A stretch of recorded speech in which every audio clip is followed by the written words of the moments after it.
Operation सिंदूर को नहीं लोकसभा बड़ वितर्क। लोकसभा 16 घंटा धरी चलता आलोचनार उत्तर रखिंट प्रधानमंत्री। प्राय 1 घंटा 45 मिनिट धरी ऑपरेशन सिंदूर को नहीं प्रति प्रश्नर जवाब रखिथिले मोदी। राहुल गांधी प्रश्नर उत्तर रखिथिले। विवृत्ति आरंभ सेनार पराक्रम को सल्यूट करने सह विरोधी को सीधा टार्गेट करिसेंती। कहचंदी गृह रे भारतर पक्ष रखा छिड़ा होईछि। ऑपरेशन सिंदूर को 193 देश आमको समर्थन करिसेंती। केवल 3 देश पाकिस्तान को समर्थन करिसेंती। किंतु दुर्भाग्यर कथा जे देशर वीरंक पराक्रम को कांग्रेस समर्थन मिलला नहीं। ट्रम्प को दाबी उपरे प्रधानमंत्री कहचंती जे दुनियार कौनसी देश आमको ऑपरेशन रोकिबा को कहि नांती। किंतु युद्ध विरति पाई पाकिस्तान डीजीएमओ फोन करी आमको गुहारी करथिले।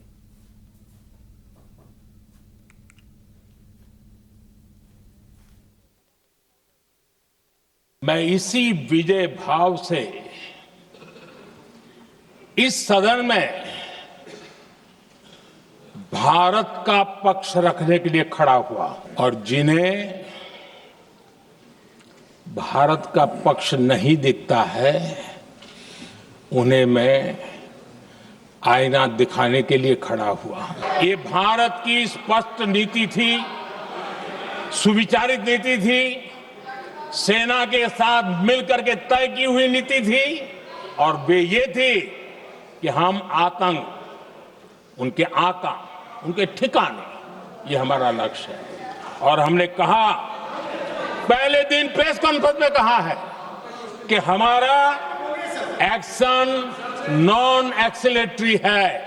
ये हमने कह करके किया है और इसके लिए साथियों हमने हमला रोका। अध्यक्ष जी, दुनिया के किसी भी नेता ने भारत के ऑपरेशन रोकने के लिए नहीं कहा। 22 मिनट में 22 अप्रैल का बदला निर्धारित लक्ष्य के साथ हमारी सेना ने ले लिया। दूसरा पक्ष, आदरणीय अध्यक्ष जी, पाकिस्तान के साथ हमारी लड़ाई की तो कई बार हुई है,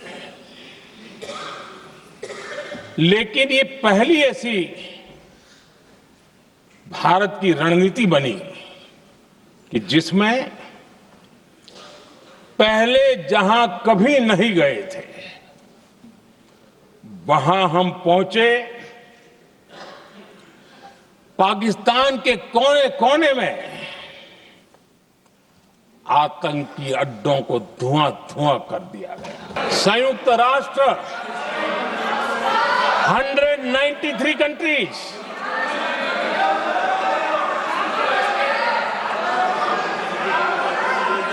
सिर्फ 3 देश 193 कंट्री में सिर्फ 3 देश ऑपरेशन सिंदूर के दौरान पाकिस्तान के समर्थन में बयान दिया था। ओनली 3 कंट्रीज, क्वाड हो, ब्रिक्स हो, फ्रांस, रूस, जर्मनी, कोई भी देश का नाम ले लीजिए, तमाम देश दुनिया भर से भारत को समर्थन मिला है।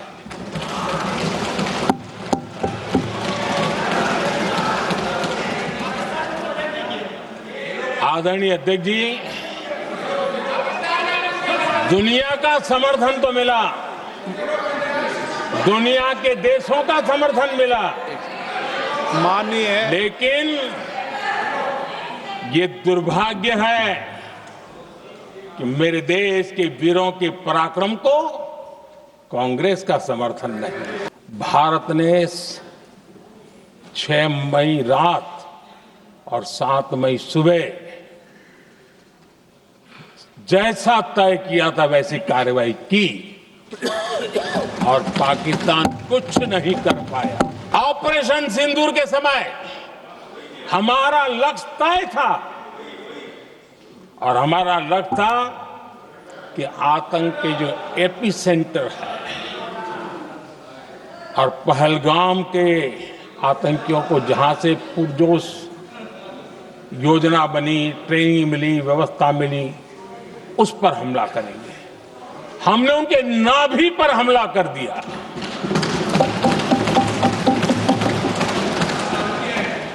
जहां पहलगाम के आतंकियों का रिक्रूटमेंट हुआ, ट्रेनिंग होती थी, फंडिंग होता था, उन्हें टेक्निकल सपोर्ट मिलता था, शस्त्र सरंजाम मिलता था, उस जगह को आइडेंटिफाई किया और हमने सटीक तरीके से ऑपरेशन सिंदूर के तहत आतंकियों की नाभि पे प्रहार कर दिया।